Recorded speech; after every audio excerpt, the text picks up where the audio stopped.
It's been a long journey for Karen Perez and her 4 children. They fled Nicaragua seeking asylum in the U.S. The family was among thousands of Central Americans who traveled with a migrant caravan that captured the attention of President Trump in November. Trump continues to characterize a surge of people at the border as an invasion. But Perez is representative of the increase. She entered legally through a port of entry.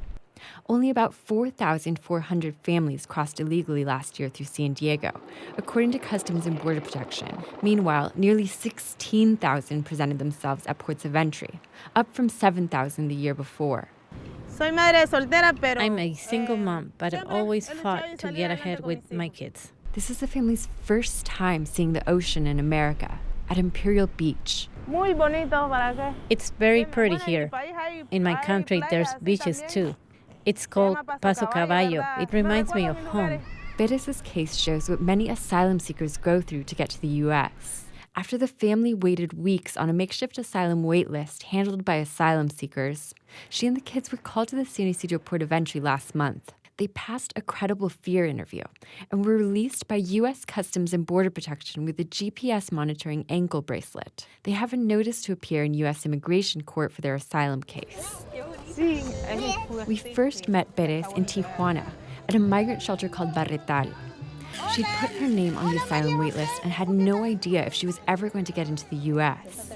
Perez was anxious because American left-wing activists were coming and telling her to jump the fence.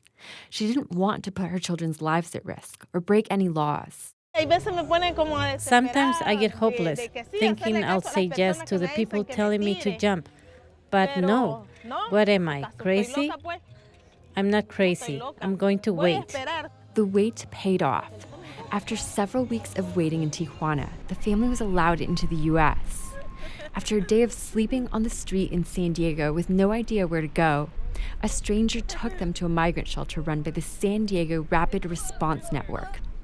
It was a place to sleep and eat for a few days, until she got in touch with a relative who lives in Miami and offered to help her. The San Diego Rapid Response Network says most asylum seekers have relatives in the U.S. who can help them, typically within 48 hours of their arrival. KPBS wasn't allowed to film at the shelter, so we brought Perez to the beach, which the family enjoyed for the first time, the day before traveling to Miami.